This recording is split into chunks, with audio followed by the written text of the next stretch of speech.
I want to read from a book. It's a book about the joy of motherhood and the pain of living here.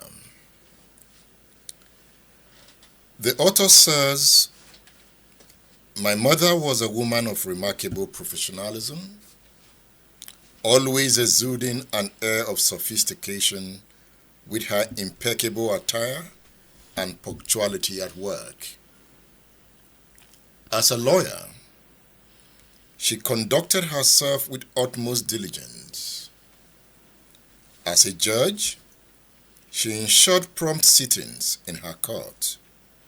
Yet, her admirable qualities extended far beyond her career. She possessed an insatiable thirst for knowledge, constantly engrossed in reading, writing, and seeking intellectual growth. It was as if her mind knew no bounds." I just read from the book entitled "She Gave Me Roots." You can see it. She Gave Me Roots. It's a two-in-one book. Look at this side. He gave me wings. The author writes about her mom and her dad. Who is the mom? Justice Atinuke Ige. And who is her dad? Bola Ige. My guest is the author of the book, and she is Funso Adegbola ne Ige. Good to have you on State Affairs. Thank you very much for inviting me. You are the daughter of Bola Ige. Yes, the very, very proud daughter of Bola and Atinuke Ige.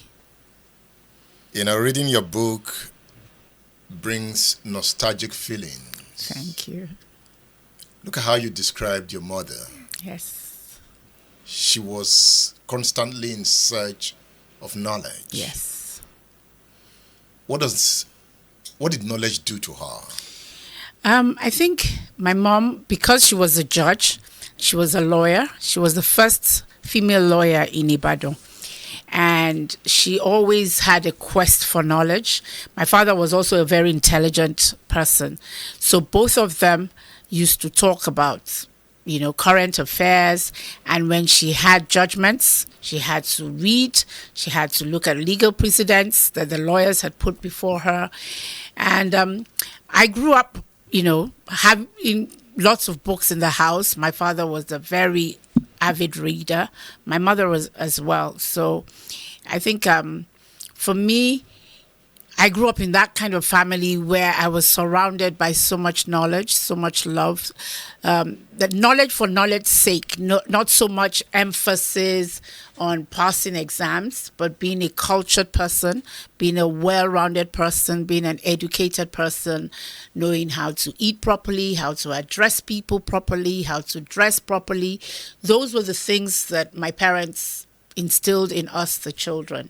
How to be punctual, how to be people of good character, integrity. So it was just not knowledge for knowledge's sake. It was just not knowledge to pass exams, but so as to build your mind and to be a better person, because when you learn more, you do better. So mind is the master. Yes, the mind is the master, yes. And building the mind is a deliberate cause. Oh, yes. I think my parents were very intentional about building up their minds, about building up their home, about the vision of the kind of children they wanted to raise, what they wanted each one of us to, the values. And I think that they also were surrounded by people who share the same values. So a lot of my friends are children of my parents' friends. And now that our parents have passed on, we, the children, continue in that relationship because we had common values that we shared. You had two high flyers.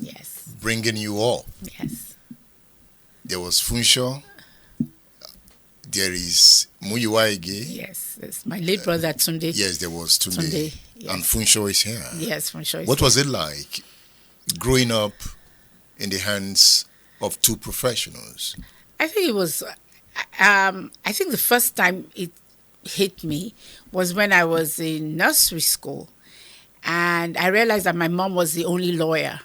Everybody else's mom was a nurse, was a teacher, was a secretary. And, my mom would come. She was a magistrate when I was in nursery school. So she would come in her office wear to come and pick me up. And so I think, that's kind of, and my mom was the first of 6 girls. So just intrinsically, I knew that I had to succeed. I had to do well. My mother, we were never late for school. My mother would also always make sure we got to school on time. I would have homework. She too would be writing her judgments or reading up on something. She and my father had chambers together before she joined the bench. So when people think, I'm so driven, and I'm just like, well, I had a mother who was driven, and I think I had an advantage over everybody else because my role model was living in the same house with me. And so when my mother thought I was slacking, and there were times when she thought I was slacking, and she would be the one to say, Funso, no way, you can't be mediocre, you have to be the best. And I think it was tough love, but I'm all the better for it. Of course, I'm my father's only daughter, and so my dad really spoils me. And my mom, that's why I said she gave me roots. My mom made me grounded. My father, he gave me wings because he believed that I could be anything that I wanted. If I said I wanted to be an astronaut, my dad would say, go for it. But my mom would remind me that you've got feet of clay. Before you go into the air, you have to crawl first, you have to walk, then before you run. My mom was like the spinal cord, the backbone of the family. My father was the dreamer. My mother was the authentic, grounded human being. And so that really gave me a lot of balance, having a dreamer and then a very grounded person. So she was more of a realist. My mother was a realist, pragmatist, and she would say, Funso, you can do this, even when I said, no, I can't do it.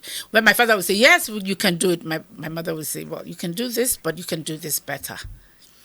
She, and when she thought that my dad was mollycoddling me, she would tell me, Funso, this is not going to be to your advantage.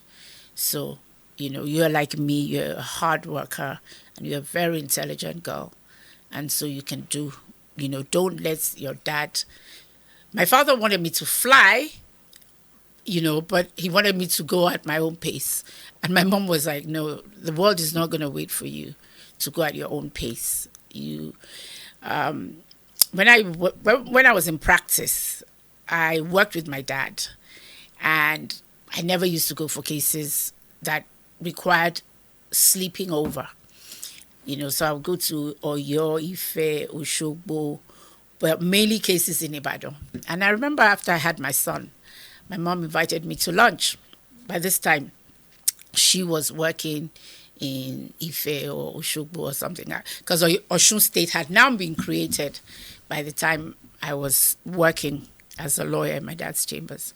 So I don't think I even used to go to Oshogbo, and I think I just used to go to Oyo, was the farthest, Moniya Magistrate Court, but mainly high courts here in Ibadan. And my mom invited me to lunch, and I just had my son, and I used to take my son to the office. I created like a nursery in my office because I used to breastfeed. So I used to take my son and my house help to work. And that really paved the way for more female lawyers working in my dad's office, because once he conceded for me, he started conceding for all the other female lawyers to bring their babies to the chambers. And so my mom said, well, it's good that you are working and all this, but I think you should spread your nets and go outside of your states. If, it's time to nominate somebody to be an SAN or a judge, none of the judges in Ondo State, Ekiti State, Rivers State would know anything about you. And I said, well, what if I don't want to be? And she said, well, but you're very clever. But if you are restricting yourself, as your dad is restricting you to, you can do better than this. And so that made me, I thought that was very harsh. But she said to me, I'm your mom. I'm the only one that can have this conversation with you, because I know how good you are. And I see that you are restricting yourself. And you cannot be in the legal profession and be a mediocre. And you've always been talking about having this school. So it's either you start reaching out in the legal profession and exerting yourself and going out of your comfort zone into your courage zone. If not, go and do your school. So that was, I thought that was a tall, and my son was like 1 year old. And I'm like, my son is only 1 year old. He said, yes, but I raised 4 of you. Three of us are her biological children. And then one of us is her half-brother, who she raised as my own brother. And so she said, I raised all of you, and you're here now proud to say my mom's a judge, blah, blah, blah. If I only stayed within the confines of Ibadan, who would know me? So that was the first pecking order that I got. And it was a wake-up call, but I still didn't go and do my school after that. I cried to my dad, and my dad said, don't mind her, it's okay. Whenever you are ready to go out of Ibadan, we will. So I had my second child, and I still didn't go out of Ibadan. And then after that, in 1994, I started my school. So she was happy. The Vale College. The Vale College, yes, sir. Did your mom inspire you to study law? Funny enough, neither of my parents inspired me to study law. I have a first degree in French and Spanish. Yes. And when I was going to university, I did my A-levels in England. And when I was in university, when I was in secondary school, did my A-levels, I used to act in a lot of plays in England. And my careers teacher thought that actually said I was not university material.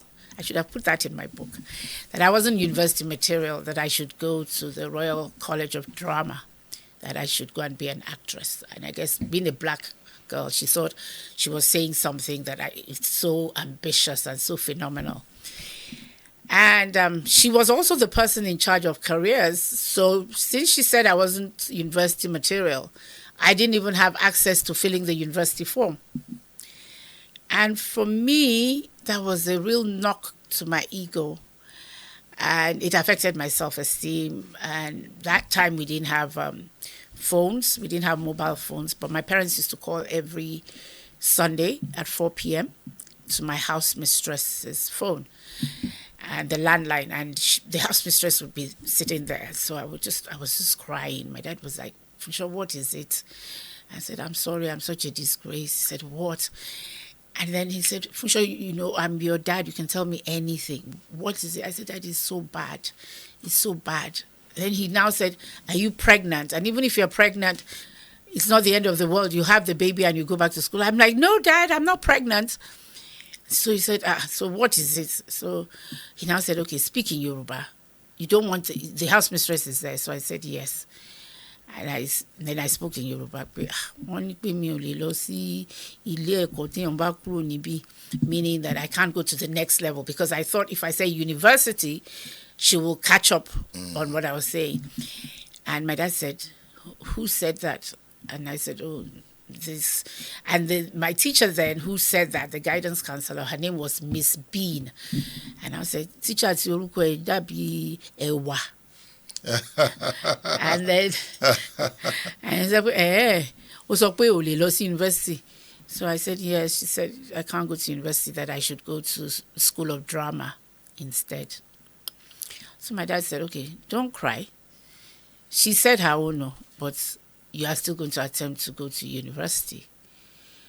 That who is she? That, I mean, obviously she's Miss Bean, so she's not married, she doesn't have kids. So I said, but Daddy, she has not even given me the form, and she's asked me to apply to drama school, and I really don't want to study drama. But I now that she said I can't go to university, at least I'll go to a polytechnic. So my dad said, no, you will do no such thing. So I spoke to my dad on a Sunday afternoon. On a Tuesday, the next Tuesday, 48 hours time, my headmistress called me that my dad was in the office. My dad had come from Nigeria to meet me in my school in England. And so the end of the conversation was like, okay, so what do I just said, Mufe Kurumbi. Because before I left Nigeria, I'd actually got a place in ISI. I was 14 and a half. And I'd also got a place in University of Ife. But, I dreamt about going to do my A-levels in England. So I just thought, by that time, I just thought, I'll just go back to Nigeria. So my dad said, okay, she ain't got to Feni. So I said, yes. So my dad came over to England. I was so shocked to see him. And when I just came, he hugged me and I just started crying. And he said, so I said, are you here to pick me? He said, yes. But before we go, we're going to have a talk with this house headmistress and this Miss Bean. So my dad took up the headmistress and said, well, when I was coming here, I brought my daughter and I brought her cousin. And I told everybody in Nigeria that this school is the best school and everything, best girls' school. And this same mouth that I used to publicize this school, I'm going to demarket this school. Because my daughter is a very self-confident person, and this is the first time that somebody will look her in the face and tell her that you are not university material. That who does that, talks like that to a 16-year-old? Anyway, my dad, and then, of course, the headmistress was all panicky and everything. Knew my dad's a lawyer, and my dad said he was going to go and report to the Nigerian High Commission in London, and that this school, no Nigerian girl should come to this school anymore because they just... So the woman said, oh, we're going to look into it, blah, blah, blah. So my dad said, okay, I want to see the Miss Bean. So Miss Bean comes and says, well, no, Mr. Iges, I really didn't mean it like that. I just wanted to say how brilliant she was. My dad said, well, if you know she's brilliant, why didn't you give her the form? And so right there and then, my dad demanded for me to get the form, the UCAS form. It's called the University. In our own time, it was University Central Council of Admissions. And so I got the UCA form. I filled it in my dad's presence. And then my dad now said, okay, why don't you apply to Oxford? I said, did you hear? They said I cannot go to university. You are saying Oxford, that unless it's Oxford Polytechnic. No, he said, no, university. I said, no, Dad, no, nobody's even going to look at me, Oxford University. Are you kidding me? So I really took like mid-range universities. My father thought I should shoot. My father had gone to University College London. And so he said, put University College London. I said, University College London is not going to take me, Dad. And he said, I should put it. So I put 5 universities because you're given 5 options. UCL, University College option, London was my first option. And then I applied to Bath, I applied to Essex University, I applied to Surrey. In the end, I went to Essex University. And then before my dad left, he said, well, I need to have this, because everybody else had sent their form. I need to have this form sent off by recorded delivery. So that because it's late, we have to pay a penalty and everything. And so that was how my dad fought for me to go to university. And then I got a place in Essex University. I got 3 admissions, but Essex was the best of the 3. And so I did French and Spanish was my first degree. So it was when I finished my first degree. During my first degree, my dad asked me to do like an internship. Because when I did my first degree, I did French and Spanish. I thought I wanted to be a diplomat. And so my dad said, okay, why don't you go and do like a job shadow, like an internship with the Nigerian High Commissioner in Madrid, in Spain. So I went, Ambassador Iges Sage. He's alive. He's in Abuja. Popular law professor. The law professor is his younger brother. Okay. He's the older brother of John Sage was the ambassador. Okay. Sage is the lawyer and the SAN. He was his older brother. So my dad made a call to him and said, oh, my daughter's studying French and Spanish. And I had spent a long time in Paris. I had taught in 2 Paris schools. And that was where I got the idea of running my own school. And said, oh, can she come and intern at the Nigerian High Commission because she wants to be a diplomat. So I went and I stayed with the Sagis. Lovely. They had a son, Perry. His wife had now passed. I think she passed like 2 years ago. They had an only child. And so he was younger than me, so I was like his big sister. And I would go with Ambassador Sage to the Nigerian High Commission every day. And it was then I realized that the actual job is not as glamorous as I had thought. I had thought that every day we'll be going in Rolls Royce and going to meet the King of Spain, but it was mainly more administrative, more bureaucratic work. And I realized that, it wasn't as glamorous as I thought. So Ambassador Sage, but I mean, I had the advantage that I could speak French and Spanish. So he and I had a discussion, and he told me, he said, "Oh, it's good that you have a degree in French and Spanish, but as a career diplomat, you will do better if you had a profession, that maybe like accounting or something." So I said, "No, I'm not good at it." He didn't mention law. I don't know whether that was deliberate. So I said, "No, I'm not really good." And he said, "Oh, I'm more like an art student." So he said, "Oh, okay." And I said, "Well, I really didn't want to do law as my first degree because my parents are really, really good lawyers. And even my first degree, I had to struggle to actually go to university. And languages was what I was good at. And I didn't think I was good enough to study law. So he said, "Well, now with the first degree, you will any university," because I did my year abroad and then I went for my finals. So I applied to do law as my second degree, and then I got into Bristol University, which is like the top 5 universities in the UK. So that was where I did law. So law was not my first choice. It wasn't my first choice because I thought my parents had set such a high standard, and I didn't think I was that good when I was 18. And so I did what I was good at, which is French and Spanish. And my parents encouraged me. And I remember one of my uncles was discouraging my dad that, why send a child all the way to England if she's going to study French and Spanish? She might as well go to University of Ife and do Portuguese. But they don't do Spanish in Nigeria, and do Portuguese and French. So my dad said, well, he did classics for his first degree in University College Ibadan before he did law, so that his child can do whatever. If she wants to do carpentry, she can do carpentry. And so, I mean, I'm grateful that I had parents who didn't think because they're lawyers, you have to be a lawyer. And even when I came back, when I finished my law degree, I wanted to be a criminal law lawyer. In my brain, I thought, I'll be saving people on death row. And my dad was like, "Okay, Bola Ige and Co, we really don't do criminal law, but I will ask somebody who does criminal law so that at least you can meet some of your clients." So it took me to the armed robbery tribunal.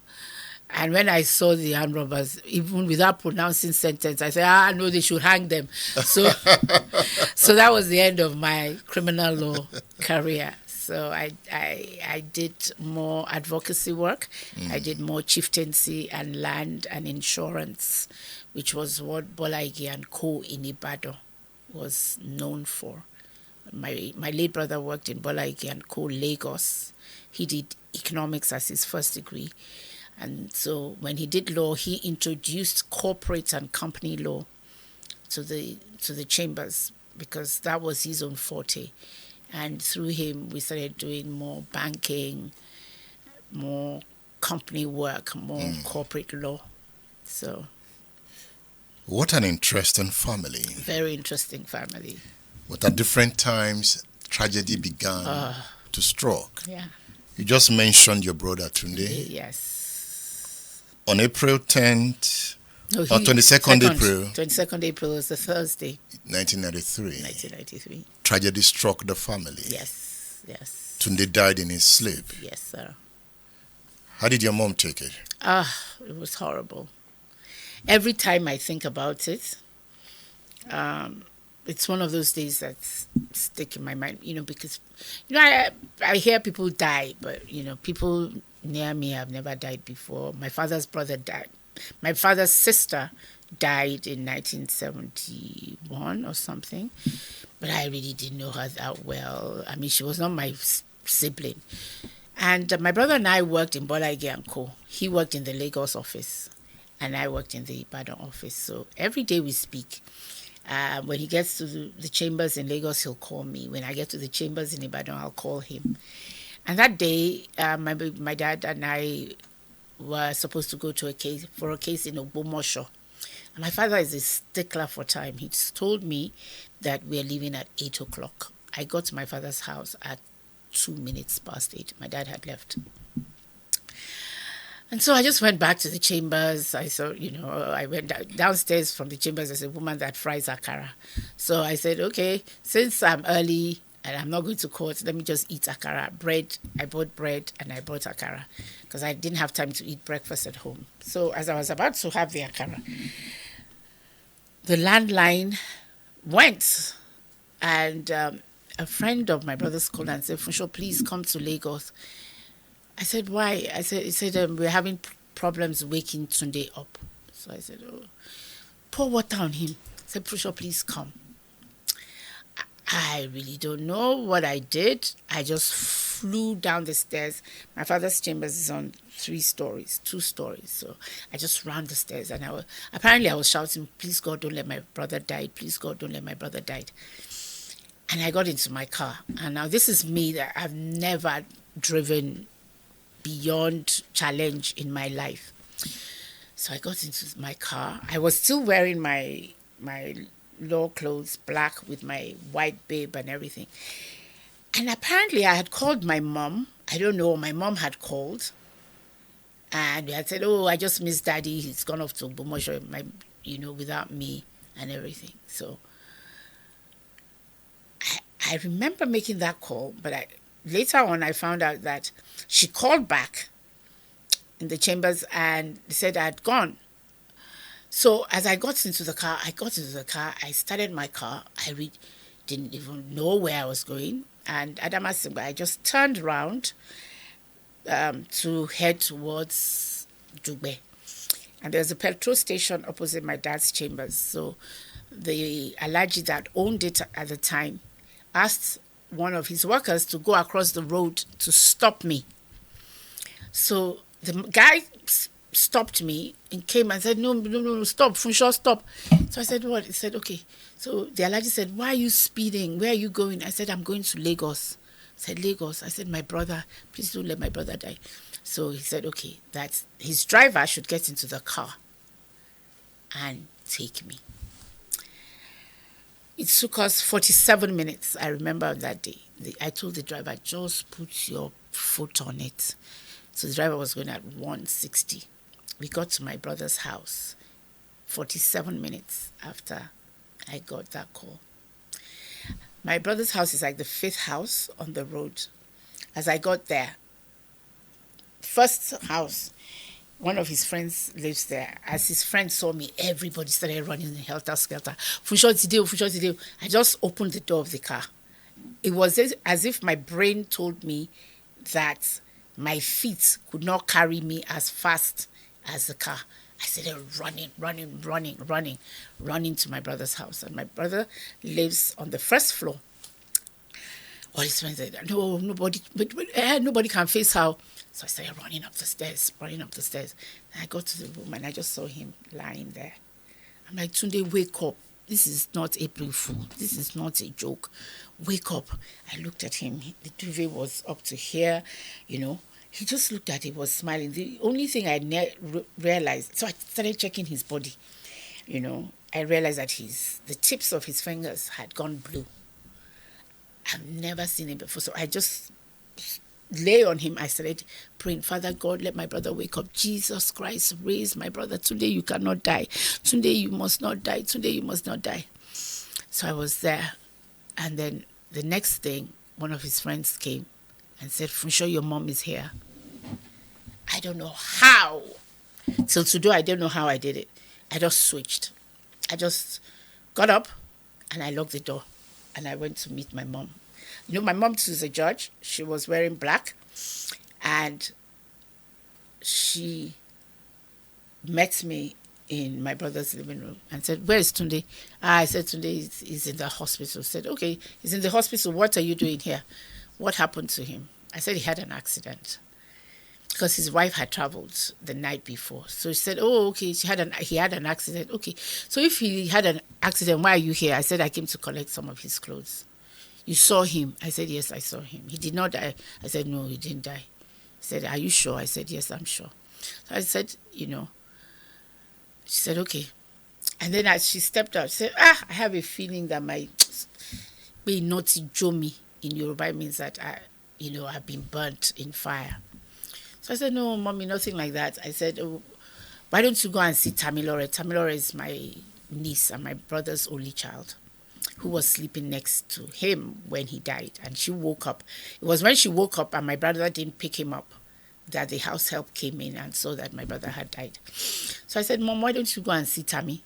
By this time, Tammy was with one of my brother's friends who lived in the neighborhood. And she said, "No, I want to see my own child." I said, "Okay." So I said, okay, why don't just go upstairs? Because my brother was friends with the people who lived downstairs and the people who lived upstairs. And funny enough, the one living downstairs was Liel Imoke, who became the governor. And then the other one was Chike Ofodile, whose father became SAN. So they were all lawyers, and my brother had promised to take Chike to court. They were going to Justice Onolaja's court that day. My brother had a case there, and so did Chike. So he was supposed to drive with my brother. And so he was on his way down when the house help said that my brother wasn't waking up. So, of course, everybody said, "Chike, you phone Funso because Funso, you talk to her, because if any of his childhood friends called, they would be crying and I would know." So Chike just said... So by this time, Tunde was dead? He was dead. He was stone cold dead by the time my mom came. By the time and when you were speaking with your mom, you knew Tunde was dead? Oh, yes, I knew Tunde was dead. So I diverted her to go and stay upstairs in Chike's room, Chike's flat upstairs. And Tamilore, my niece, was brought upstairs. As we're going upstairs, my husband, I didn't even call my husband before I left Ibadan. My husband and my cousins came to Tunde's house. So my mom said, "Okay, so why are they here?" I said, I told my husband, so I threw the key to my husband. So I said, "Mom, just go. I'm coming." So I threw the key to Tunde's room key and I told my husband, "Just carry his body, go to Ibadan. There's no way," because that's what all his friends say, that nobody should touch this body until Funso comes, that there's no way that any one of them can take him to a mortuary, and I will not go ballistic with whoever it was. So all his friends did me that honor for me to see for myself that there was no malafide. He just died in his sleep. Because I kept thinking, did he put his hand in the air conditioner? Did he have an electric shock? Did did somebody kill him? But he just died. He just died in his sleep. We found out later that he had an enlarged heart. And basically, he passed, when they say somebody, just like a baby can have a cot death, it was like an equivalent of that happened, that his heart just stopped. And there was no, rigor. He wasn't in any, And so that was how my brother's body was taken out of the house. I was with my mom. So, now there were 2 cars. There were 3 cars because my husband had now brought his own car with my cousins, or my cousin's cars. Anyway, I don't even know which car took my brother's body. So they had taken him out of the house. I was with my mom and with my niece. So I said, and then my sister-in-law's family too had come. So I said, okay, they should go in a car with my niece and the nanny, and me and my mom would be in the same car. So I said, so when they take in my brother's body, I said, just take him to UC, just take him wherever, just take him to Ibadan. And then the CMD of UCH was Professor Ajayi, who was quite close to my uncle Dele Ige. And my cousins Ni and Leye had come, and Kunle had come with my husband to pick Tunde's body. So they took him straight to UCH. So I was now in the car with my mom. So my mom said, okay, so where is he? Did he break his leg? I said, yes. She said, okay, so where is he? Is he in Bobby? I don't even, when you start a lie, you don't know where it's going to end. So I said, yes. So, and my brother lived in Ajao Estate. And so the driver that brought me, I mean, he had now known, obviously he had seen when they were taking my brother's body out. And he saw me, he was the one in the car that came in 47 minutes. So he too knew that my brother had died. So I said, oh no, it's not Igbobi. He said, Funso, or no Bobby call ye, or no Ikejare. I said, yeah. I forgot he's in Ikeja. My mom said, where in Ikeja? I said, one hospital. I didn't even know. I said, he's in Ikeja. She said, you sure saw him? I said, I saw him, but I'm just confused. I don't know the name of the hospital. When we got to Ikeja, the driver now made for the express. My mom said, express la wa yi, express la lo yi. Funso nkankan ti ṣẹlẹ̀. Iná ọmọ ti jó mi. She just hit her head like this. I didn't break the news to my mom. She said, she now made a labor pain anguish. She just started screaming in the car. She said, next thing, she just ripped her dress and just said, oh my God, my son is dead. I said, Mommy, he's not dead. I said, Mommy, I said, I'm going to kill myself. My son, for sure, this is not Igbobi. This is not Ikeja. Why are we going to Ibadan? I said, we've taken him to Ibadan. I said, Mommy, so luckily I had my own, lawyer's robes. I had my wig and gown. So I used my gown to cover my mom. She said, no, for sure, let me just strip myself naked. I said, Mommy, you cannot strip yourself naked. Tunde is not dead. Said, Funso, you are lying to me. You are lying. I don't even know how I did it. I just hugged her. I covered her with the gown. She just broke down. She just started screaming, started crying and everything. Even the driver started crying. And so we went home. By the time we got home, my dad had come back from Ogbomosho. By the time he came back, his two brothers, his older brother and his younger brother, were already in the house. And then they brought a priest. They said, so my dad is like, how come both of you are here? He said, because you went for a case, we just said we should come and see you. He said, a case? Is this the first time that I'm going for a case? So when the priest said, everything. So my dad just said, oh my God, I should have waited for her. Funso is dead. So the priest said, it's not Funso. My dad said, then who? It's Funso. It's Funso. Oh my God, I should have waited. Was she on the way to Ogbomosho? I said, it's not me. My dad said, it's not Funso. Then, is it my wife? They said, no. At this time, Kunle and Muiwa were in America. I said, is it Kunle? He said, no. He said, is it Muiwa? They said, no. Then my dad said, who? Who is this? As they just said something like this, my dad said, this is not possible. Just as they just told him that my mom just came in. As my mom just came in, half naked, with the lawyer's gown covering her, she just said, Bola Ige, which means our crown has been removed. By this time, have you told your mom the truth? Yeah, by this time, I couldn't say anything. When she knew. She knew already? She knew already because I started crying. Okay. And so, she knew already.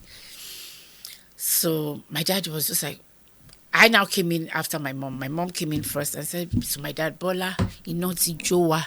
Aduriwati shibo. My dad was like, what? And then he said, I was just beside my mom. I said, Funso, come, what are they talking about? What are they talking about? So I said, Dad, the worst thing ever. I said, so Tunde is dead. So both of them just started screaming, shouting, throwing themselves on the floor. My dad was just removing clumps of hair from his head. By this time, I couldn't even cry anymore. Both my parents, I'd never seen them so devastated. So that was the beginning of many losses and many bereavements in my life.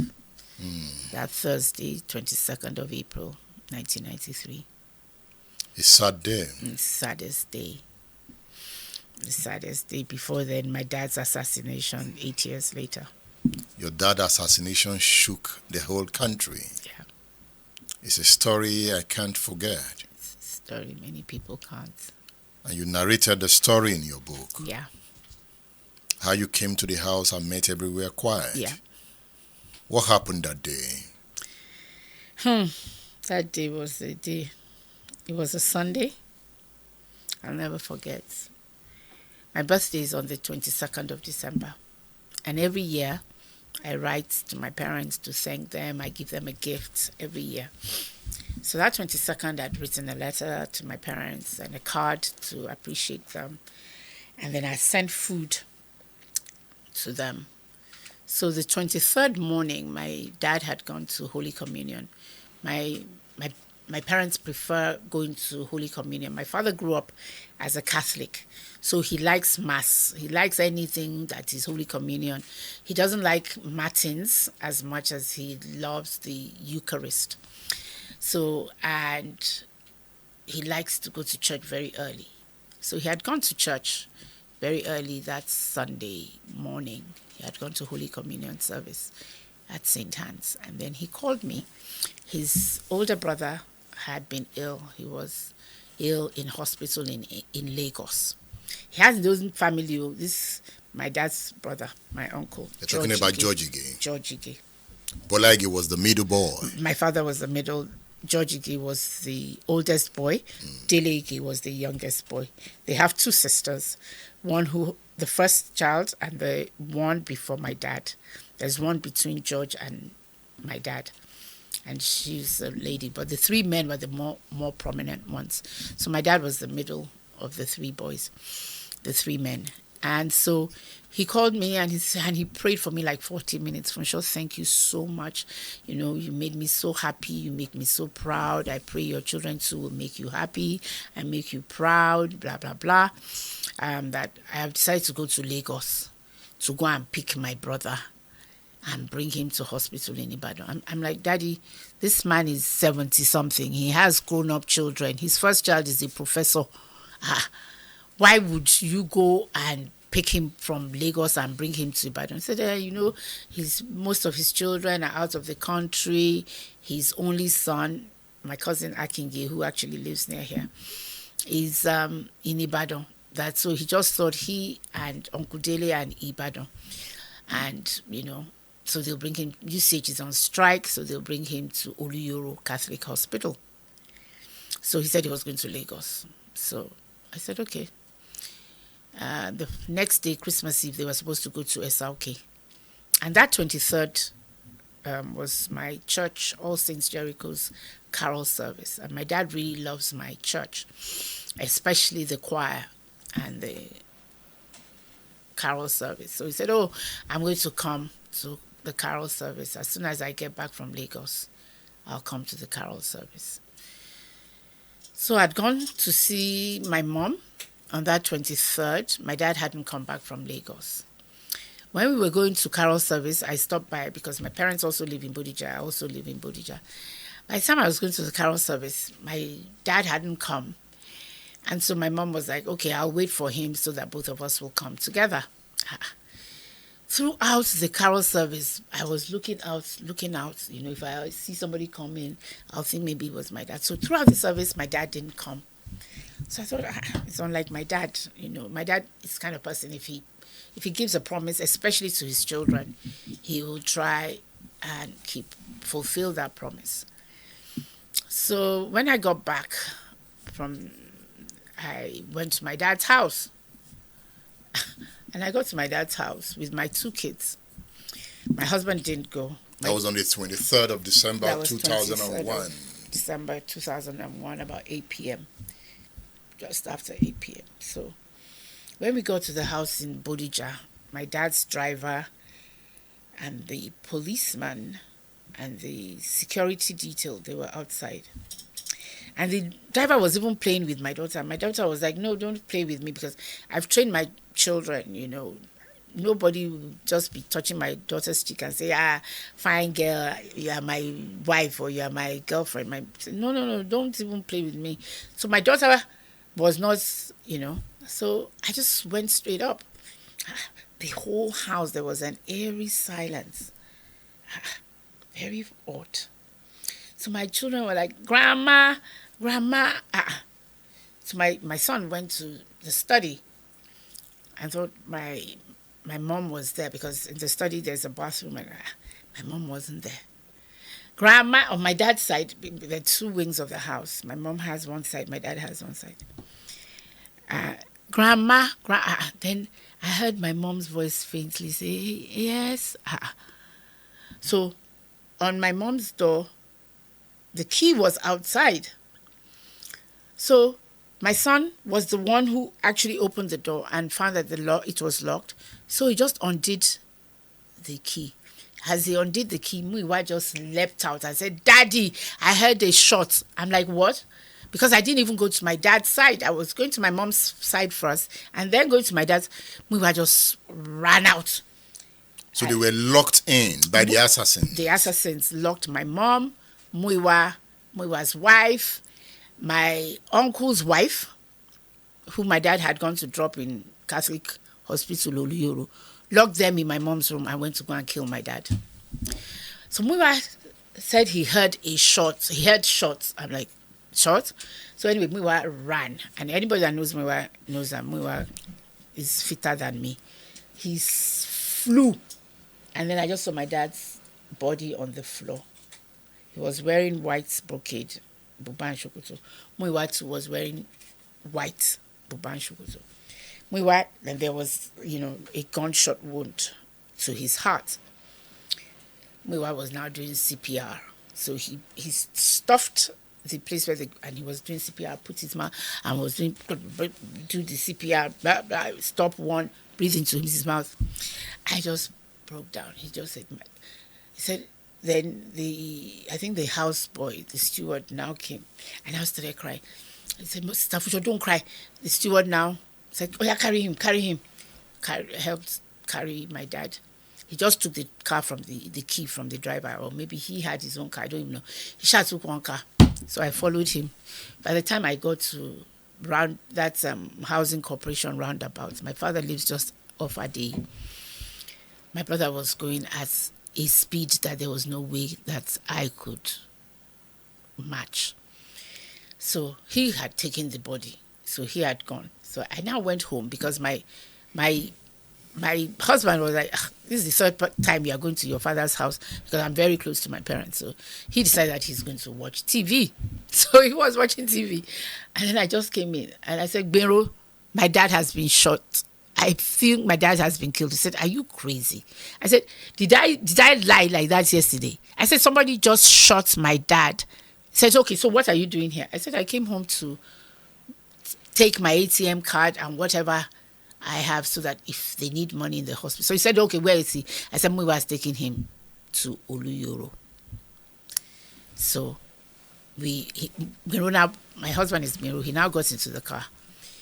And then as we were going towards Oluyoro, we got to this, from my house, we're about to turn into Awolowo. Then he said, where are the kids? I'm like, which kids? He said, our kids. I totally forgot I took kids to my parents' house. So he said, you know what? Where's mom? I said, mom is in the house with the kids. So he said, okay, I'll go and drop you in the house with the kids. By the time I got to the house with the kids, my mom was on the floor. My children were on the floor outside. And my mom was like, I can't believe it. I can't believe they shot my husband. I can't believe they killed my husband. My children were too, well, I can't believe they killed my grandpa. I just got there. So my husband just dropped me. He didn't stop. I said, just go and meet me. We're in the hospital. I just got down. I said, Mom, yeah, get up now. Get up. He said, what? don't let me get up. I will enter this ground. I said, you will not enter this ground. Mommy said, Bola is alive. I said, he's alive. Oh yeah, mommy, get up. Be sitting on the floor inside the sand. He's okay. He's okay. He said, yes. I said, he's okay. You saw him? I said, yes. Me that I didn't even reach the hospital. I said, I saw him. I said, oh yeah, Kayode, I also did get up. Oh yeah, hold grandma. So I held my sister-in-law, Muiwa's wife. She had curled into the generator room. We didn't even know that was where she was, or the security. She had curled like this, like a fetus. She was just shaking. So I went. I said, oh yeah, get up, get up, get up. She said, Auntie, did they kill Daddy? I said, no, get up. So I persuaded them. We all went inside. And then a few minutes later, maybe like 30 minutes, 40 minutes, Muiwa came. His whole body too, it was drenched. My uncle was in one room. He had prostate cancer and he actually died the day after my father's funeral in Oluyoro. My dad's dead, but the nurses were there. My dad had come, giving them money. This is for Christmas. I'm going to Esauki. Tomorrow, when I'm coming on Boxing Day, I'm going to be here. So they all still had the Christmas money my dad had given them when they brought my dad's corpse inside. So they were so shocked. He had been there earlier. He had been there like 2 hours before. When he brought his elder brother. When he brought his elder brother for admission. And then my husband had gone to tell his younger brother that my dad had been shot. So my husband went to pick my Uncle Dele. So as Uncle Dele got there, he fainted. So there were 3 Ige brothers, the dead one, the dying one, and the fainted one. And one of the nurses, my uncle didn't know what was happening. And they said, I think they brought the VIP because there's so much commotion going on. So when he realized that this is the older brother of the person that died, he just said, I think it is Bola. So she just said, another nurse now came in. I said, oh yeah, nurse, come out, So that was how they avoided telling my uncle. But after, I think he was in the news and then he just stopped. My uncle stopped eating from the day after, and he died the day after the funeral. Once his children came and said, we've gone to Esa, we've done this, he just died the next day. When you got to the house that day and you met the compound code, yes, where were his security orderlies? Because at that time he was the Attorney General of the Federation and the Minister of Justice. Where were the security men that were detailed to take care of him? Well, I saw 2 of them there. They were there. By the time I came back, they were there. By the time you came back, they were there? Yeah, by the time I got there, they were there. But from the countenance of the policeman, I knew because Muiwa wanted to, because they now came to Oluyoro. And my brother was like, where were you when my dad was shot? Where were you? And he was, so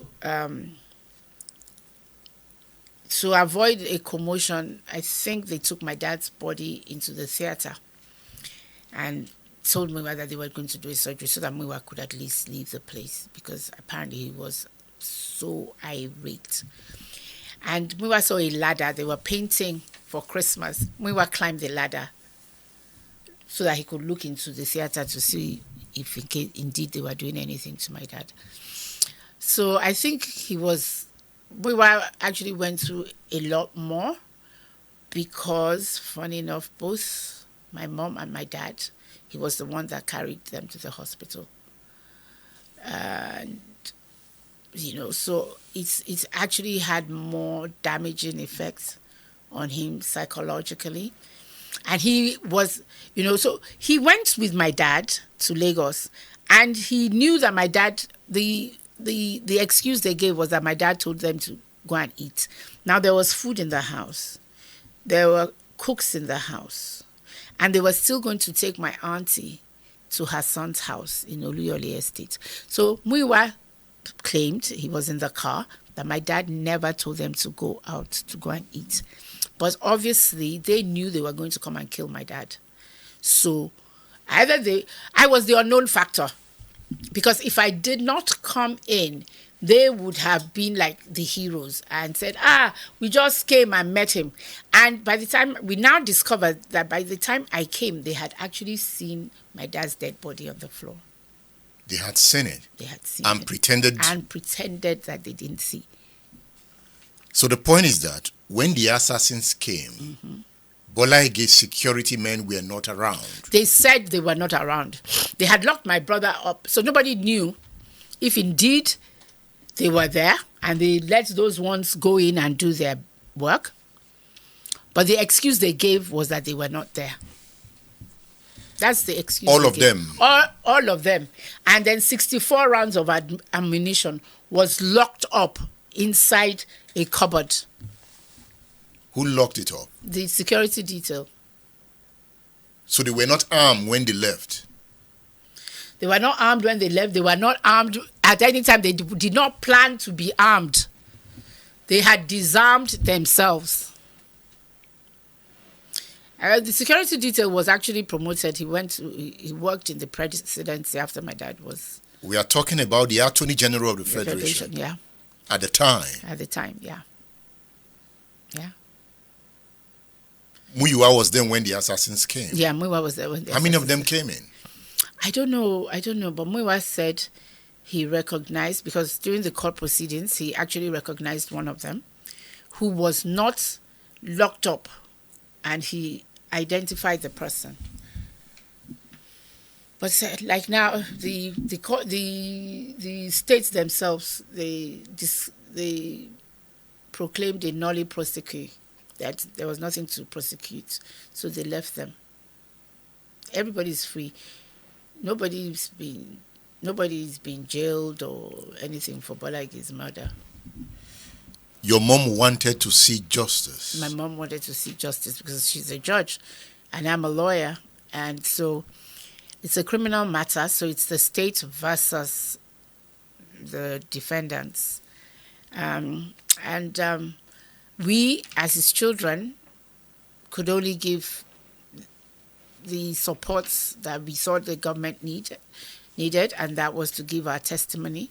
So my brother was giving his testimony, and my mom would follow us to court. And then the main prosecution witness, who was the security guard in my father's house, he was put in the next door cell or something to the people who did it. And obviously they must have told him they were going to kill his parents or something. So when he went to court, he denied everything that he said. My mom died the next morning. Your mom could not take it? My mom just said, I can't believe it, that this justice system that she and her husband worked for, my dad as a lawyer, she as a judge, that when Sugaba's case was on in Maiduguri, my dad, they wanted to excommunicate him, say that he's not a Nigerian, that he's a foreigner. But, my dad did pro bono and went to Maiduguri to go and defend Shugaba when they wanted to send him out of Nigeria, excommunicate him from Nigeria. It was my dad. And so my mom was like, Bola that will fight for any other person's rights, so they will now kill him like this. And then, she told Muyiwa that she wasn't feeling well. That day, the day before, 9th of April, I was in my school. Muyiwa went to Lagos for a meeting. Then my sister-in-law, Muyiwa's wife, called me that my mom wasn't feeling very well. So I left my office. I went to her. And when I got there, my dad's doctor was Wale Okejiro, so he came. We called him. He came to take blood samples from my mom. And he said that, there was element of malaria. So he started her on anti-malaria tablets. And so I stayed with her. She took her anti-malaria She had lunch. I stayed with her. She had her dinner. Muiwa came back from Lagos. He had even gotten to Lagos, to the place where he went for his meeting. And when he went upstairs, but he was supposed to go upstairs for his meeting, his wife called him that my mom wasn't feeling well and that he had called me, she had called me, and that I was with my mom. What would my brother do? He now called the people upstairs that, okay, I'm sorry, I'm downstairs, but I'm not even going to come upstairs because I've just been told my mom has malaria and I'm going back to Ibadan. And those people say, are you out of your mind? You are here for a job worth millions of naira. Are you a doctor that you are going back to Ibadan? He said, no, because there's no way I can even have a meeting. My mind is... So my brother came back to Ibadan without his meeting. And my mom was just like, she just said, okay, it's just the two of us. So she said, that even though she's lost my brother, that these two children, she started praying for us, that if she says she wants one thing in the morning, by the evening she has 6, for sure we bring 4, we bring 2, she's really blessed, she's really this, God will bless us. So I said, amen. We all started praying because Muiwa had moved in to my dad's house from the day my dad was killed. He and his family now lived with my mom. So, and we always tease my mom that Muiwa is her favorite because he's the last child. And my mom never used to say no, that Muiwa is not her favorite. Everybody knew that Muiwa is her favorite. So, and when people would say that I'm my dad's favorite, my mom would not say anything too. So my middle brother, Tunde is the brother, would say, me, I'm everybody's favorite. He doesn't want to be anybody's favorite. Both his parents are his favorites. So we used to kid that Muiwa is mommy's handbag because everywhere my mom went, Muiwa followed. So Muiwa was very close to my mom. So after my dad died, we had a meeting, Mom, you're going to live long so you can enjoy all the things that all the hardships my dad has put you through, the detentions, everything. This is your time to enjoy with your grandchildren. We had gotten married. We didn't know my mom was going to die 16 months later. So overnight, my mom just ruptured a vein behind her eye. And she too just died. She too died on a Thursday morning, April the 10th, 2003. Yeah. So that was the most devastating thing for Muiwa and I. Muiwa was just like, how? We just lost our dad. We just did the 1-year anniversary. They now killed our mom. As far as it's concerned, these are two people. They've got blood on their hands. Why am I even saying amen to that? They are saying we have become orphans. That do I know what that means? I said, okay, what are we going to do now? They are both dead now. So he was like, no, he's not accepting it. He can't even accept my dad's own. He's not accepting my mom's own. So it was very, very traumatic because, now with hindsight, I'm the only one that turned 40 with my parents alive. By the time my dad died the day after I turned 41. My brother died 6 weeks to his 31st birthday. Muiwa was only 33 when my parents died. So it's been tough on him more than me. So when the principal witness recounted, Mom knew it was over. My mom knew it was over. And the principal witness was the gate man of the house. It was our own private security. It was not the one by the government. And so he's the one that Bola Ige employed. Yes. So he's known to the house. Yes. He's like a member of the family. Yes. And he even though he came from a security company. Okay. But it was the family that pays him. And the security company later said that it was because the people that the defendants were putting pressure on him, and they said they were going to kill his family. And if he stuck with his story. So the poor guy recanted. What was his initial story? His initial story is that he saw these people come in, and then he now got to... I was able to identify them. Yeah. At least he was able to say that my dad's security details were not there, and that some people had come in, and then when my driver, and then had said that I had come back, there was no eating place around there. My dad, between the time my dad was killed and I came in, was 17 minutes. So my dad's security people didn't go far, if indeed they went anywhere. So, and there's no way that if anybody from their countenance, but funny enough, the security detail that was promoted after my dad's, he's now dead.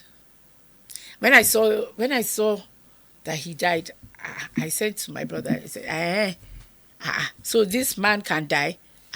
He thought that they would never die, so it was very sad because all the people, my dad was the kind of person, people that worked for him who would send their kids to university, who send their kids to school. This particular security detail, when he bought his car, my friend bought 5 brand new tires for him. So there are people that we knew. And I know that, in my short life, before there's external aggression, there must be internal collusion. So they were the weak links. Do you think it's political murder? Oh, yeah. Kola Abiola, when it happened, he said, Sis Muiwa, it's got all the fingerprints of the state on it. The fingerprints of the state. He said it's state murder. In this book, you mentioned that at some point your dad had submitted his letter of resignation. Yes. To Obasanjo? Yes. Obasanjo refused to accept the letter of resignation. Well, he accepted it, but he's told my dad that he wasn't going to let him go. But my dad said he wanted to go and rally up the progressives, and then he had gotten this appointment in the International Court of Justice in The Hague. So he was going to do that in the new year.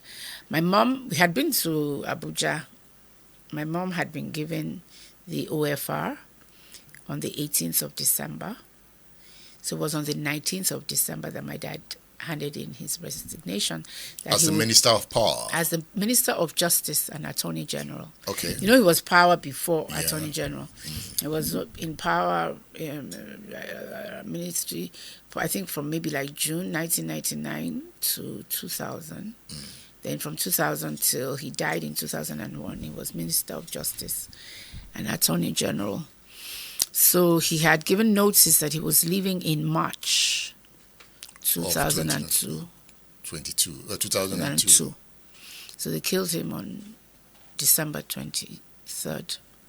Why would they want to kill him? Why did they kill him? He was, people kill what they're afraid of. People kill what they're afraid of. There were people who were afraid of him. And I remember when he was Minister of Power and Steel, and I think at least 16 cars were assigned to him. And he was like, this is profligacy. This is not possible. I can't maintain more than 2 cars of my own. So he brought it up in cabinet. And they were like, no, these are the perks of the office. And he said, no way, I don't want. So he would return things like that.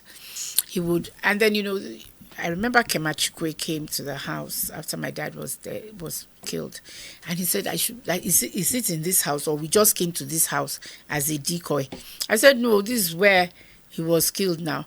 He said that, and even though they did as if they had, put tape on the place. And I said, and he said, this is it. She touched the door. He said, this is just an ordinary carpentry wooden door that you just kick in that. She, as a woman, you have to go through like 6 bulletproof doors before you can get to her. I'm like, well, my dad didn't even have any bulletproof He didn't have any bulletproof anything. And even when I had a premonition that somebody was going to kill him. You had premonition? Yeah. Did you tell him? I told him. What did he say? He said, for sure, I don't want you to think like that. Nobody can kill me. Because a certain gentleman had said, I remembered all the events distinctly because my daughter's birthday is on the 15th of December. On the 15th of December, my dad had gone to the former of Oni of Ife's palace, where the late chief Stella Obasanjo was getting a chieftaincy. So my dad had gone, and something that has never happened in his whole political career happened to him. His cap was removed, and I don't know, maybe his glasses, or maybe his glasses fell or something. Anyway, so when he came, on that day I had sent food, because whenever it's any of us, when we celebrate a birthday party, we cook and send the food to him. So I had sent food for my daughter's birthday. So when he got back, he now called me, or I went there. So Funso, something really bizarre really happened today. In my entire political life, nobody has ever removed my cap. Even and this is the Oni of Ife. And my mother is the godmother of Tokunbo Shijuade, the first child of the Oni of Ife, because the late Oni of Ife's late wife, Mrs. Yetunde Shijuade, who is Tokunbo's mom, and my mom were classmates in school. So she used to come to my mom's chambers and my mom's quarters here in Iyagonku, And so my mom, we've known the Shijuades for a long time. So my dad felt it was all very weird. Anyway, this happened on the 15th. And I remember we went to Abuja for my mom's OFR thing. We went to, I think we left for Abuja on the 16th because it was on the 18th. And so when we got there, a friend of mine sent, I'm not on social media, I don't know what's going on. Maybe she saw some newspaper thing, that article, and then she sent it to me and said, somebody said that this is going to be Bola Ige's last time he comes to Ife.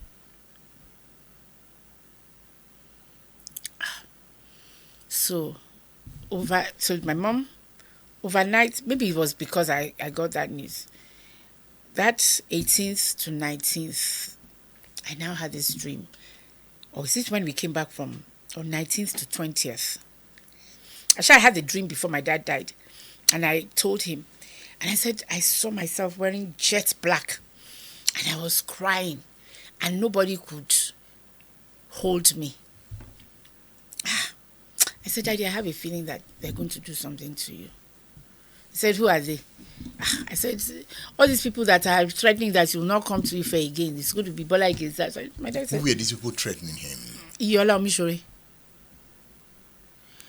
At that time, he was the deputy governor to Akonde. Yes.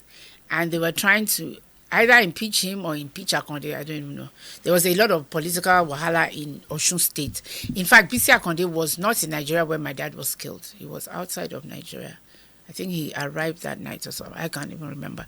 I only remember the ones that concerned my father. And so I told my dad, I said, I dreamt that I was mourning.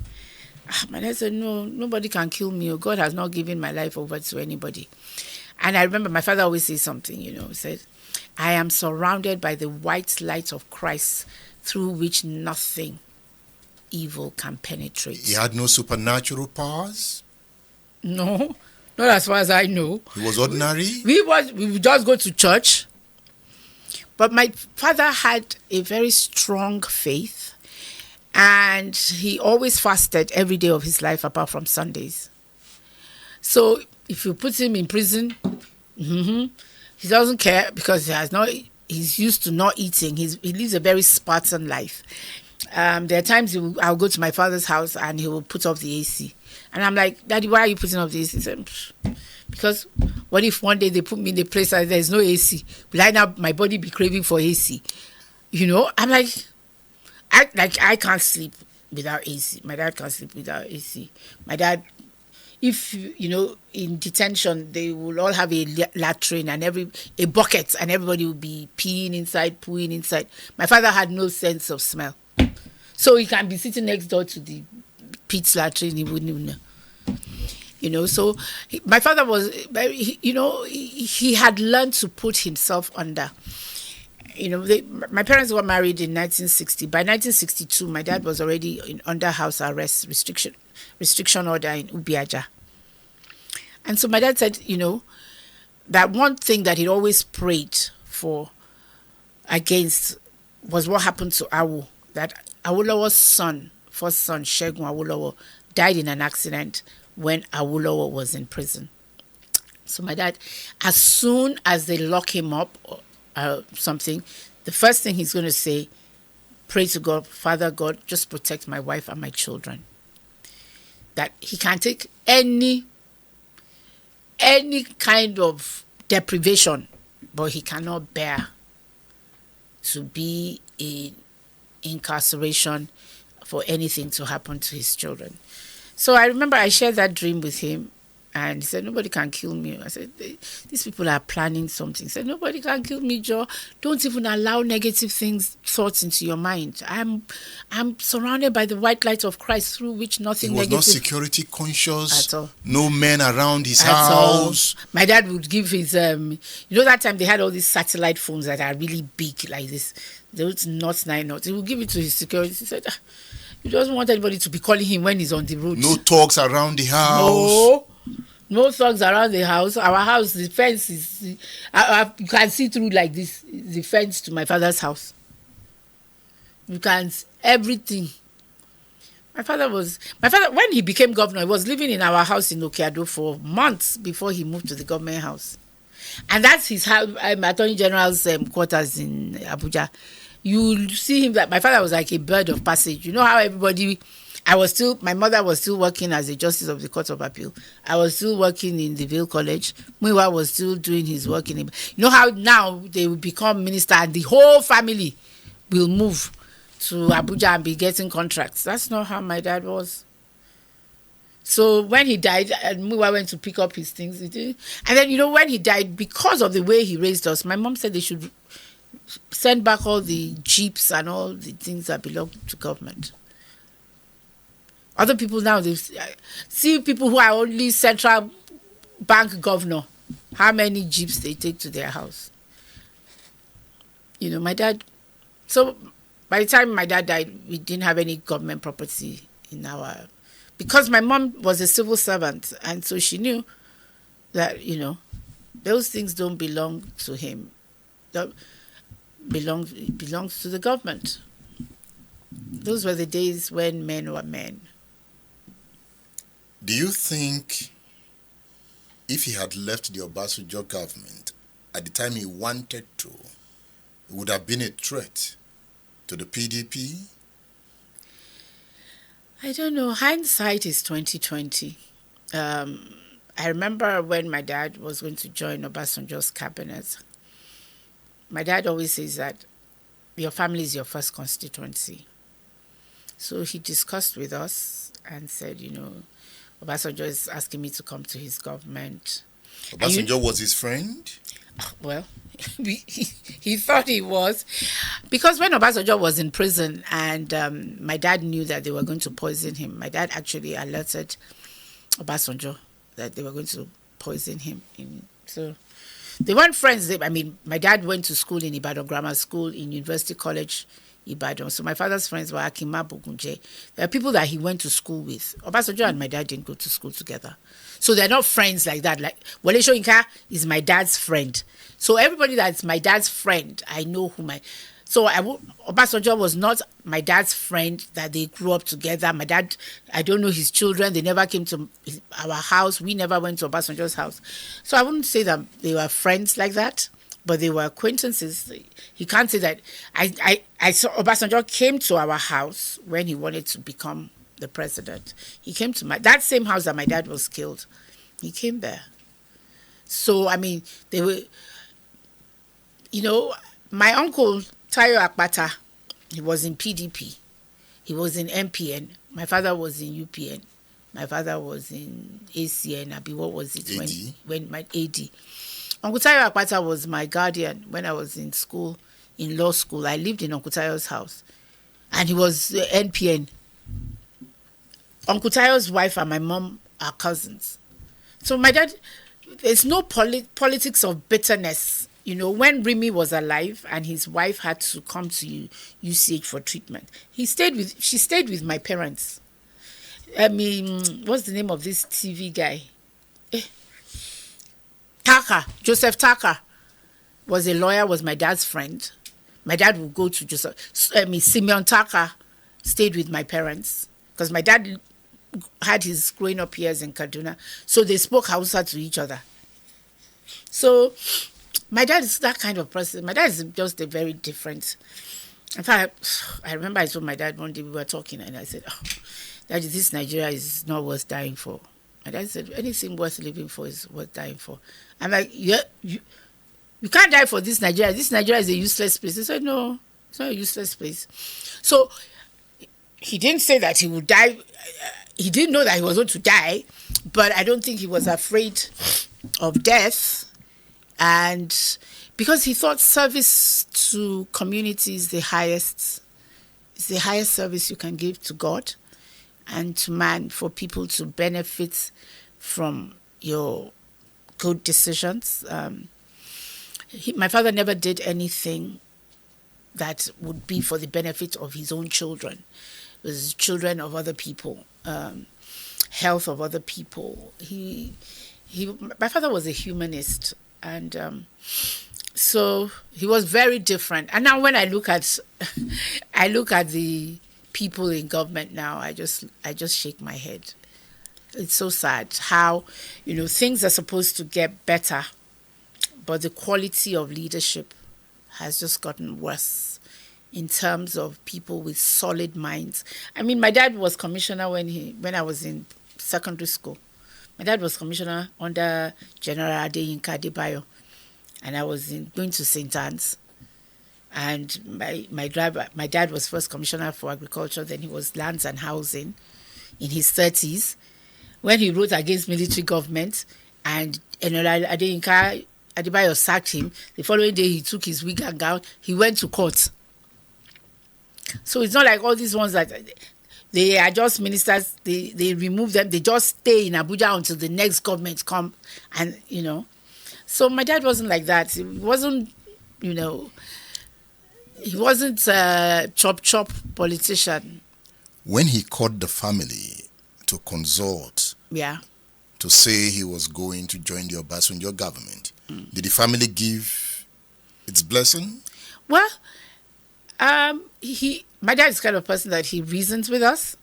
And I said, well, I don't know if that's a good idea. My mom as well said, well, I don't know if that's a good idea.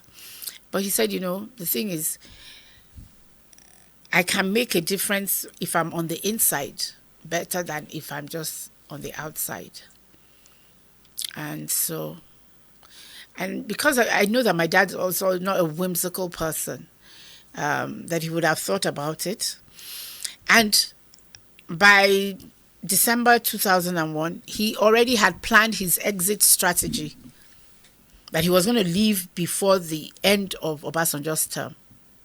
And then I guess they thought, okay, you think you can leave in March? We are actually going to take you out now. He was going to organize the progressives. Yes. And he wrote there, because he showed Muiwa and I the copy of the letter. And the progressives were going to oppose Obasanjo? Yes. That he's going back to his party to go and organize his party. And the party did not give him the blessing to join the Obasanjo government, right? Some people in the party did, some people didn't. He was still Afenifere's deputy leader at the time he died. Yes. Baba Adesoya was I think Papa Adesanya was still alive when my dad died. It was on Nosonya that my dad went to his waykeeping on the 21st before he was killed. Because the Onosoya children came when they heard my dad was killed, and they were like, but Uncle Bola was still at our dad's service of songs or wake or whatever. Because from what I have read and from some of the interviews I have conducted, yes, he's joining the Obasanjo government divided Afenifere. Well, I'm not like a politician like that, but I know, there were primaries in the ACN, AD. Yeah, I know you are not too political. I know. Muyiwa is more political. I think, yeah. Even in your book here, you stated it clearly that you are avoiding the politics. I am. Sorry, I'm dragging you into it. No problem. I'm not. That's what I'm saying. That I wrote this book from the perspective of a child, and my father's daughter. Other people who reviewed the book put it in political context and made it fuller. Because really, as my friend Kunle Ajibade said, for a lot of people who are not Nigerians, would not really understand the context without like the historical background that he put. So I'm hoping to include that in the reprint. I've asked his permission to use that so that it will give people like a context background, contextual background to the story. So my dad had wanted to run for presidency and the AD primaries, and the AD elders, I think there were 21 or 14 of them, I think 21, and they voted for Falaye instead of my dad. And my dad still worked with Falaye. I mean, there's a recording where he went to America and he said that the people should support Falaye. So my dad was a card-carrying member of AD. He never left AD, even when he joined the PDP government. Your mom was a justice of the Court of Appeal. Yes, my mother was a justice of the Court of Appeal. A justice of the Court of Appeal could not get justice. Yes, she was the justice of the Court of Appeal who meted out justice to other people, but justice was not given in her own husband's case. And she could not take it. She couldn't take it. She just couldn't take it. She couldn't take it.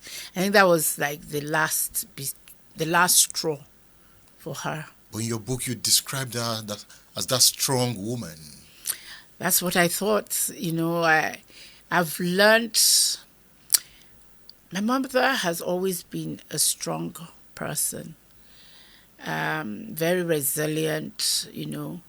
She would do her work no matter what.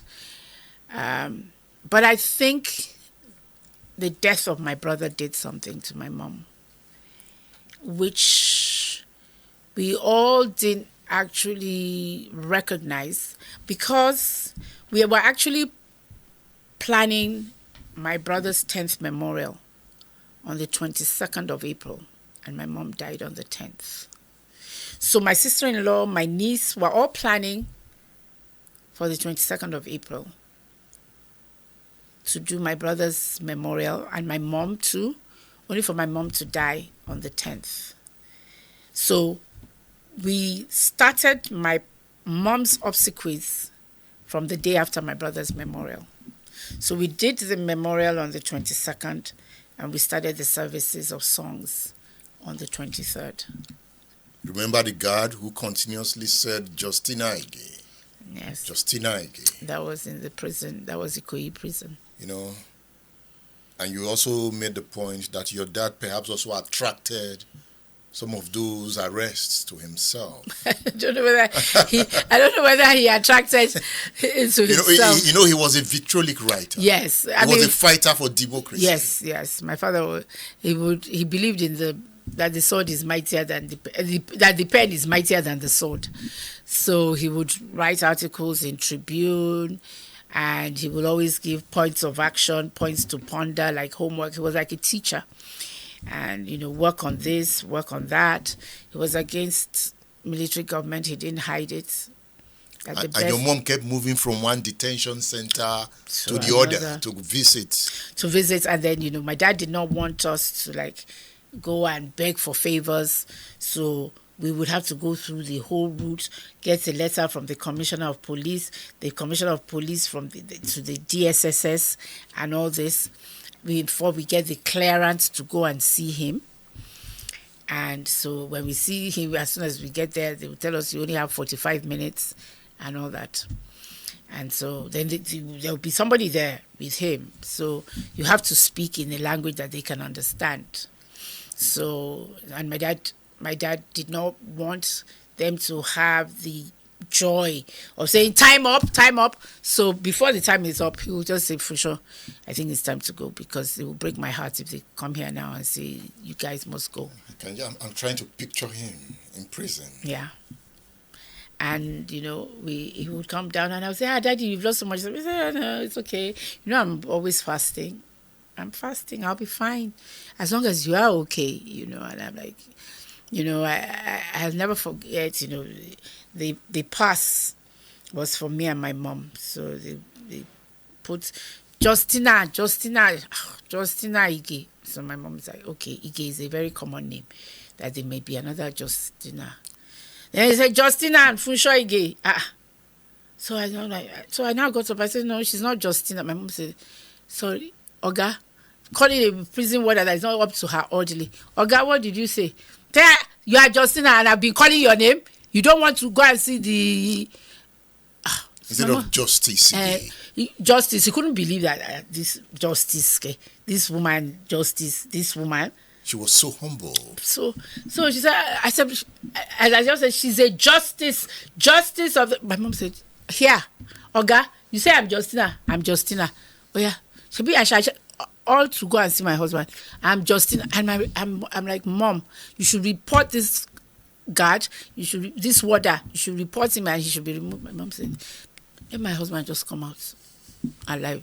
If they like, they should call me Pepperina Agon. I don't care. I mean, that was my mom. Her orderly that was in the car would be senior to that warder. So my mom is the kind of... my mom was so humble to a fault. Your dad was among those who fought Abacha. Yes. Nadeko. Yes. And that was the same period your mom was elevated to the Court of Appeal. Yeah. I'm wondering, how come Abacha did not victimize her? I just think that Abacha didn't know it was her. Because if he knew it was her, I think it was just... when you say that there's a hand of God upon your life. My brother had died in April. And courts went on vacation in the summer. And my mom went to Muiwa in the States to go and spend time with her Benjamin and her last born. So she was actually in Muiwa's flat in Maryland when it was in the newspaper, Justice Ige elevated to Court of Appeal. What? Yeah. It was, I'm sure that Abacha had no inkling that it was my mom. I'm sure it was just sent from Oyo State that these are the delegates that they want. These are the nominees from Oyo State. How it happened, my dad did not go and lobby anybody. My mother was in America. So God just did not want to share his glory with any man. Before this time, she had been denied the opportunity to be the chief judge of Oyo State. Yes. At that time, people were against her because she was female, and my dad was against the government. So the person who was number 4, she was actually acting CJ. But when she was supposed to be made the substantive CJ, because she was in law, it's by hierarchy, they picked the number 4 over her. And she worked with him. And by August of that year, she was elevated to the Court of Appeal. And as chief judge until this year, you retired at 65. And as Court of Appeal, you retired 70. So the person that was even put above her now I had to retire before her when she was elevated to the Court of Appeal. So this year, though, they've now, from this 2024, judges now also retire. Judges of the High Court retire at 70, just like Supreme Court and the Court of Appeal. You suggested that her achievements surpassed that of your dad. Yeah. Yet your dad was comfortable with it. She wasn't a threat at all. No, that's my mom. I always tell people that my mom is one of the most balanced human beings that I know. My mom was like, a woman can have it all, but not all at the same time. That there are times and seasons in the lives of everybody. So my mom, as a mom, you couldn't fault her. On the day that she's supposed to come for visiting day, my mom will be there. In her court, she'll be there. When my dad has political meetings, you know that time there's no mobile phone. So my mom would be in her chambers after sitting in court. She'll be in the chambers. And my dad would call and say, Atinuke, I'm having a meeting that maybe like 20 people will come. So my mom would say, Bola, if you say 20, there'll be like 40. So my mom said, okay, no problem. So she called him Bola? Yeah, yes, of course, she called him Bola. And then my mom would say, okay, I'll just cater for 40. Then my dad will now come back, say, okay, Tinuke, it looks like maybe like 55. Can you imagine? My mom said, okay, to pass up 55, yeah, mean more like 75. So elastic like that, how my dad would just pull my mom from 20 to 100. In the end, she'll end up catering for 100 people. And she could cook. My mom could cook for Africa. My mom loves cooking. I hate cooking. My mom makes me cannot cook for Africa. I can't even cook for Ibadan, let alone Africa. And I just used to look at my mom, so she will have this mama olonje. My mom would be the one that said, oh yeah, tomato, every alubosa, every tomato. I'm like, what? Let them just do it. So when my mom was not around, and my dad, I just said to my dad, hello, I'm not your wife. Is it 55 or 70 people? Because it's per head, though. So he just said, okay, yeah, do it for 70. And then I'll do for 70. You go get a caterer? Fastest fingers. I know every good caterer in this Ibadan. So I will get everything. They will make, they will make fried jollof rice, they will make moi. And then, of course, it costs my dad more than my mom will also be cutting price for him. I said, why? He's put you so much stress. Add money. My mom said, for what? So my own your mom had money. My mom had money, but her money is not supposed to be going for my dad's political meetings. Hey, Mike, can I fund it? I don't say, Daddy, it's per head. Mr. Mokan has said it's 450 naira per head times 100. So 45,000. He will give me. But if it's my mom, will tell you 29K law. I'm like, So, and then I told my mom, I said, my dad, he's okay with caterer food. My mom said, it's not the same. I said, okay, you be doing this. I am not going to do it for any man. And then she will do that. She will see all these people, my dad had his own, we had like a hall or like a living room and my mom will make sure the food and everything, she will go upstairs and be doing her judgments. And then she will never ever attend to them and say, yeah. So me too, I have she'll just make sure the food is served. She'll go up to her study, or maybe I brought my kids will go up to her room. She'll just be grandma to her grandchildren. Not this one that the wives don't do any work. They'll have office of the first lady. But she was first lady when she was first lady. But she continued to work as a judge. She didn't step aside. She did not step aside. She was still going to court every single day. It was the deputy governor's wife who was a nurse, SM Afolabi's wife. S.M. Afolabi is now dead. His wife too is now dead. She was a nurse. And so we say to my mom, today they said we should come and do, go and see babies in the hospital. My mom said, okay, unless it is after I leave court. So after she leaves court. She was a working first lady. She was a working first lady. She had become a judge before my dad became a governor. So my mom and my dad is like, so what's the big deal? This is just a job now. It's not we were eating before now. So my mom, I will leave being a judge because my husband is a governor. Is governor a career? So, I mean, when people now, in fact, it amazes me. People have actually asked me and my brother, and said, is it true that your dad was governor? Even my nephews, they weren't born when my parents were alive. Is it true that your father was governor of Oyo State? I said, is it Oyo State? Old Oyo State, that is Oyo and Osun. I said, why are you asking? He said, because you are my daddy, you are not rich. I said, yeah, at that time, governors used to steal. But you are rich. Well, I would not, if they're saying the first 1,000 richest people, my father name would not be there. He was rich intellectually. He was rich intellectually. My father is what he himself called himself a Borokini. A Borokini is a noble person. That Borokini, if there's something of 7 naira, you look in your bag, you can pay that 7 naira and you still have 3 naira. Ologbo is somebody who has plenty money. My father and my mother never had plenty money, but we have never been sent out of school. We have never lacked any good thing. My parents have paid for other people to go to school. So we've never lacked.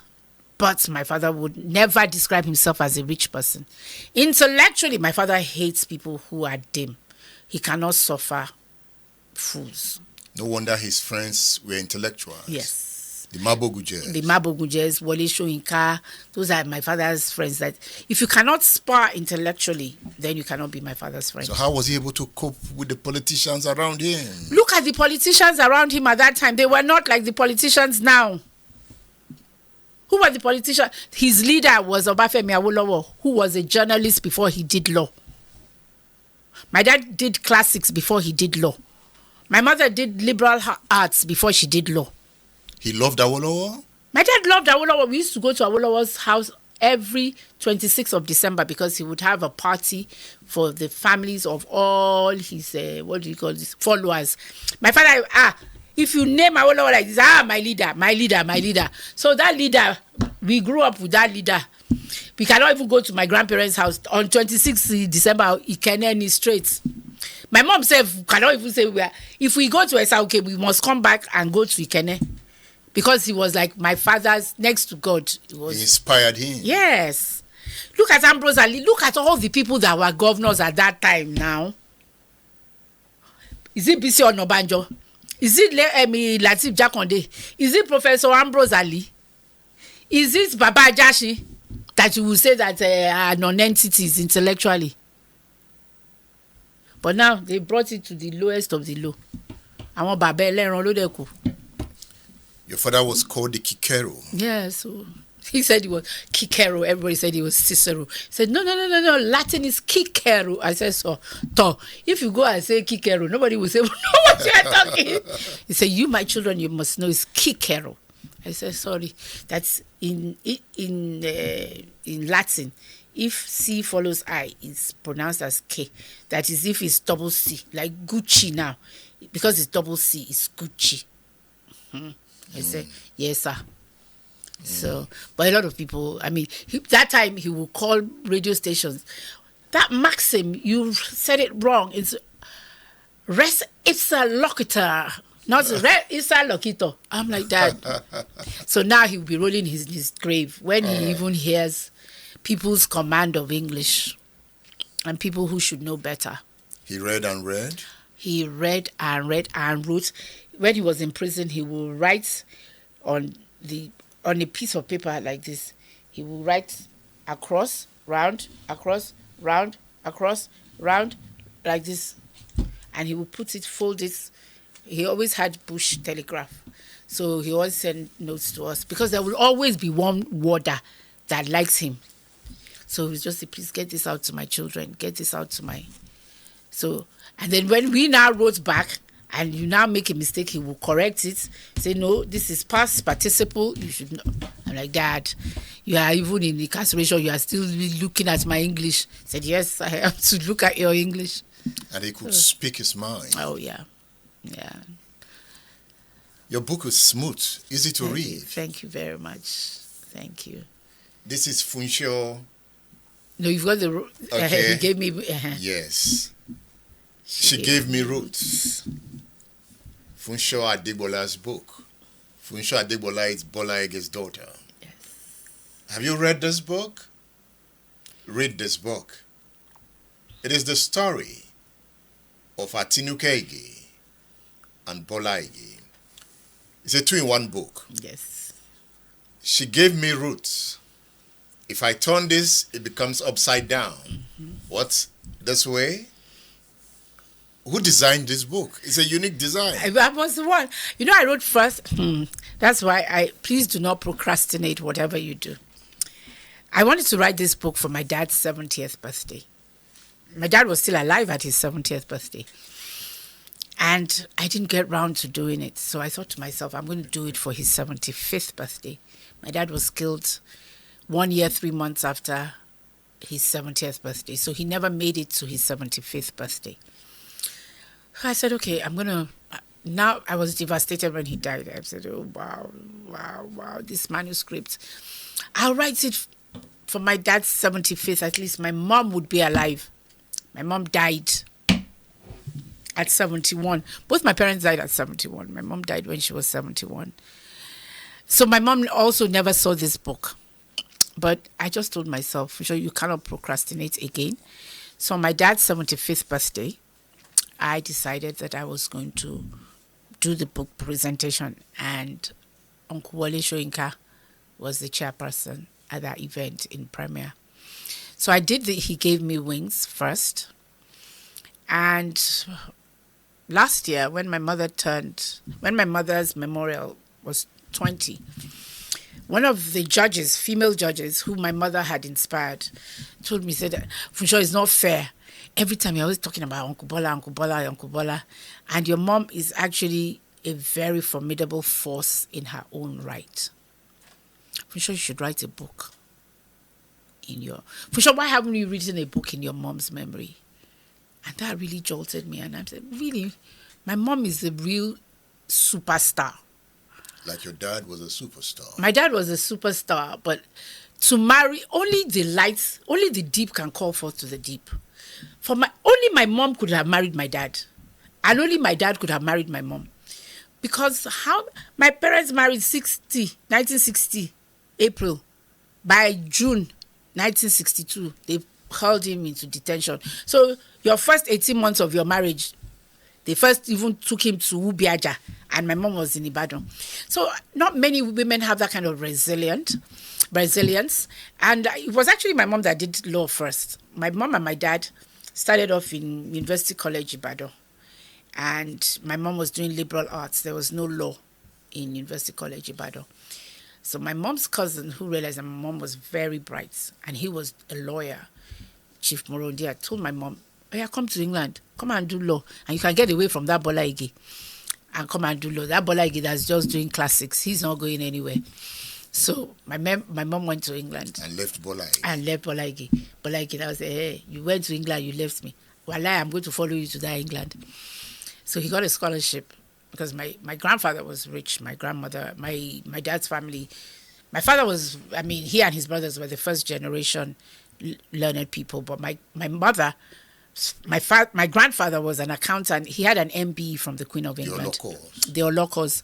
So my mother's family was way, way, way ahead. My mom didn't go as a scholar to England.